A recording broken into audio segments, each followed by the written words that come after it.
How's it going, everybody? My name is M Breezy and welcome back to the Football Manager Streamer Showdown YouTube channel. Today I'm going to be taking you through the 10 best moments from Season 4 of the Football Manager Streamer Showdown, which has recently concluded live over on twitch.tv/FM Streamer Showdown. Drop us a follow if you haven't already. And of course, if you haven't already, please subscribe to the YouTube channel and leave a like on the video as well. And get in the comments section, let me know what are your best moments from the most recent season of the FM Streamer Showdown. Without any further ado then, let's get into the list, kicking things off with number 10.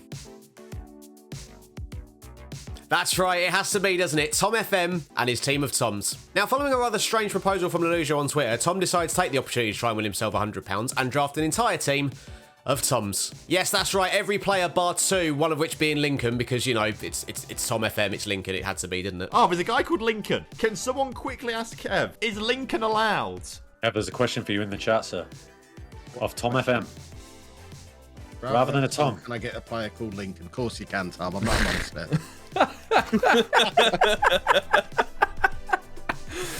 Someone else has proposed that he has to spend his £100 on a new TomTom sat nav. So oh my word! Well. Do they even still make those? And following his first pick of Tom Davis, who came in at just under £1 million, it became very evident to everyone, especially the lowdown panel, that Tom was indeed going ahead with this absolutely mental plan. Everyone pretty much predicted Tom would finish bottom of the league come Saturday, but where would he finish? Well, stick around to watch the rest of the video to find out. You know what? I don't think it's the worst team in the world. So coming in next then at number 9 is what I like to call the Jadon Sancho debacle. Now, draft night is always an important night for the managers. With the hours of research that goes into their draft preparations, there really can be no room for error. So when Holly was running through her next pick and discussing it with her chat, she may have forgotten that she wasn't actually muted on the Discord call and said this. I think I'm going to go for Sancho next. Sancho and then go next. for the goalkeeper. Oh, I'm not muted! Yeah, that's right. She let it slip that Jadon Sancho was her next planned pick, which allowed Ches the opportunity to sneak in there and pinch him away from her. Go with Sancho next. That's good. Oh, I'm not muted! She doesn't know. She doesn't know. She doesn't know. No! Ches! Following the weekend, I'm sure Holly will be looking back on her FM Streamer Showdown season and her defence of her Showdown crown and wondering what maybe could have been if she had just maybe checked Discord to make sure she was muted and if she had in fact got Jadon Sancho. Shout out to the rest of the managers as well. The reaction in the Discord when that happened and everyone egging Ches on to take Sancho was generally hilarious. So that was, yeah, what a wonderful moment. Not for Holly though, admittedly. In at number 8 then, it is Tom FM upsetting all of the odds and actually managing to register some points on the league table. That's right, come the end of Saturday, Tom and his team of Toms actually managed to get 7 points. That's right, 7. I mean, 7 more than anyone actually predicted he was going to get. He managed to register a win against Chesnoid as well as draws against Klate, Dr. Benji, Zealand and work the space. It was really a valiant effort from Tom FM. Yeah, he just cut them to ribbons. Pobega to Tomas up front, who swivels on it to Lincoln, the non-Tom, with a lovely through ball back to Thomas. Pobega breaking, and he smashes it in, and he's been thoroughly deserved. He started like a house on fire. I'm going to lose to a team of Tom. And although he dropped into the elimination playoff, that wasn't actually confirmed until the final game week. So it was actually looking quite likely that Tom was going to avoid the elimination playoff on the Sunday, but he did end up dropping in there against Dr. Benji, of course. Although saying all that, I'm pretty sure this will be the first and last time that any manager drafts a team consisting of players that has their own name in it. Probably not the best strategy from Tom there, if we're being completely honest. In at number 7 then, we actually have a repeat of last season's final between Holly Plays and Zealand. And my word, what an absolute classic this was. The game was back and forth pretty much throughout, and with about 10 minutes to go, Zealand found himself 3-1 to the good, but then disaster struck. Dusan Vlahovic pulled a goal back to make it 3-2, and then with 2 minutes to go, Zealand centre-back Mary Demiral inexplicably decided it would be a good idea to kick Vlahovic to the floor whilst he was in the penalty area and nowhere near the ball. Let's ice this with a lovely counter-attacking play here. Icy. Go on, Dusan. Oh, referee! Please. All right. Please. Murray. Please, right here, Dusan. Murray. Please. Right here, Alex Murray. Come on!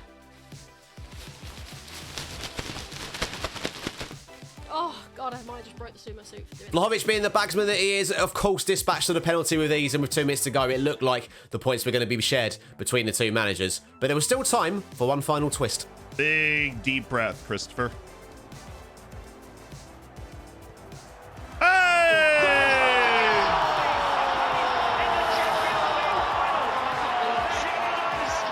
That's right, Zealand star man Christopher Nkunku stood over a free kick in the 90th minute and expertly dispatched it into the top corner to give Zealand the Cannon Shannon all 3 points. Zed Lasso was ecstatic and Halujo was absolutely devastated, but for all the fans watching at home, they were treated to an absolute blockbuster of a game. What I mean, just unbelievable. What drama.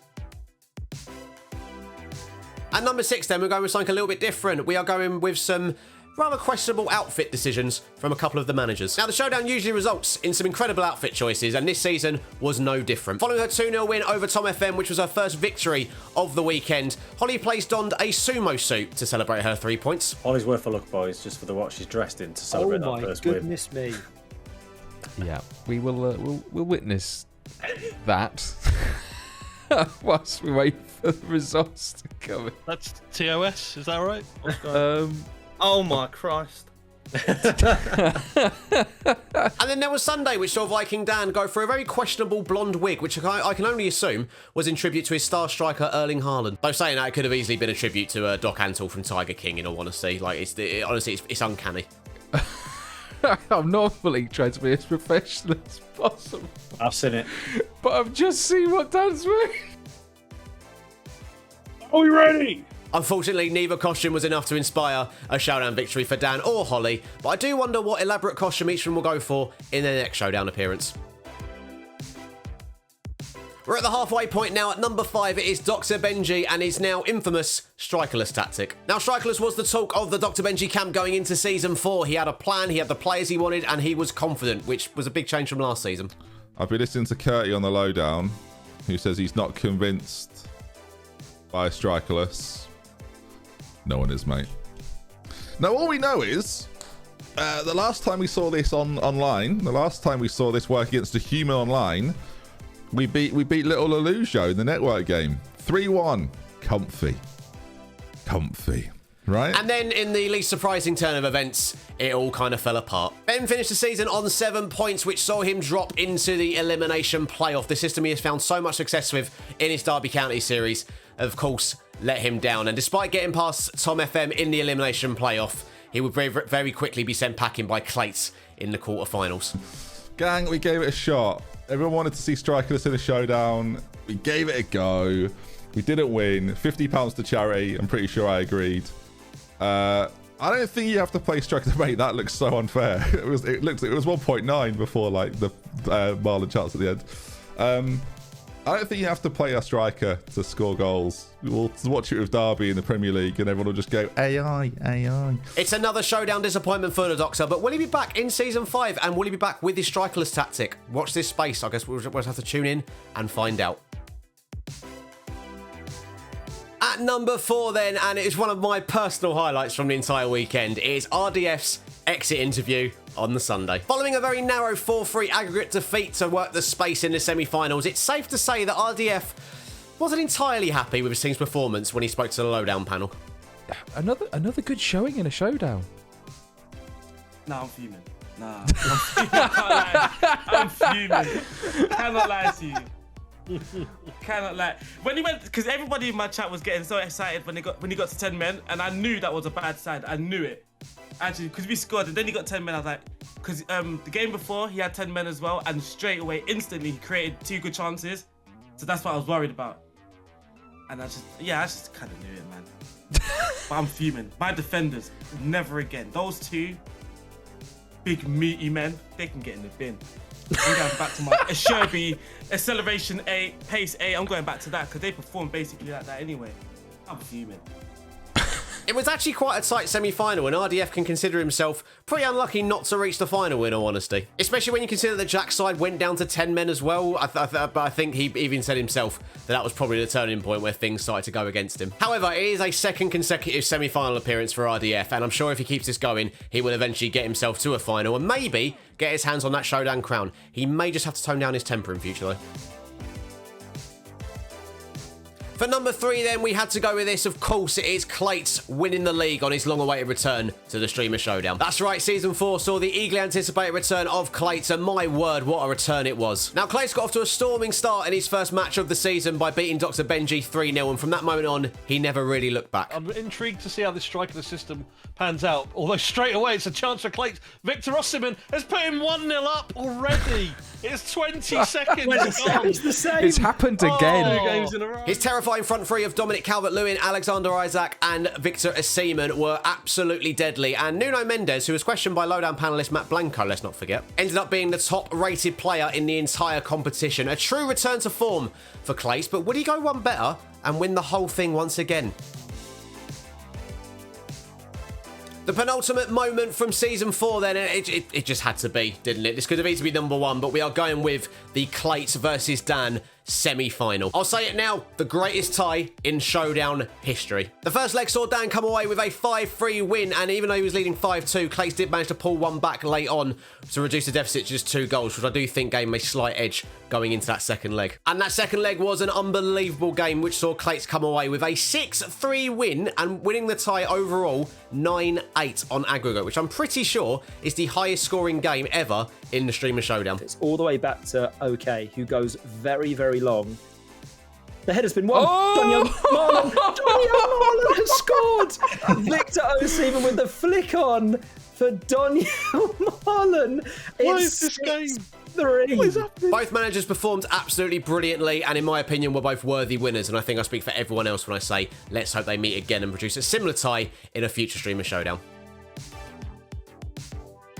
Here we are then, we have arrived, the number 1 top moment from Season 4 of the FM Streamer Showdown. It's that final, isn't it? Klate versus Work the Space. The drama just doesn't stop, I'm telling you. Another enthralling tie involving Klate as well. The man lives for drama, apparently. The first leg saw a brilliant 3-3 draw between the pair, and it was all poised going into the second leg, whereas Work the Space took the lead 30 minutes into the game, and for most of it, was looking pretty comfortable. He even had an extra 2 goals disallowed for offside, and that was pretty much the story of Jack's final, I think, especially for Tammy Abraham. The man just didn't know where the line was, and despite putting the ball in the back of the net on numerous occasions, was very rarely actually onside. Stick to the rules, Tammy. Tommy! Come, he's off. He's off. Don't celebrate it.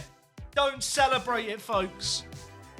Oh, my days. But of course, in typical Showdown fashion, there was one late twist. Substitute Joe Linton for Jack, giving the ball away inexplicably with a back heel, allowed Klate the opportunity to break, and Brill Mbolo in the 91st minute levelled things up once again to take the final to penalties. Jack has a highlight. Zaniolo to Bjorken.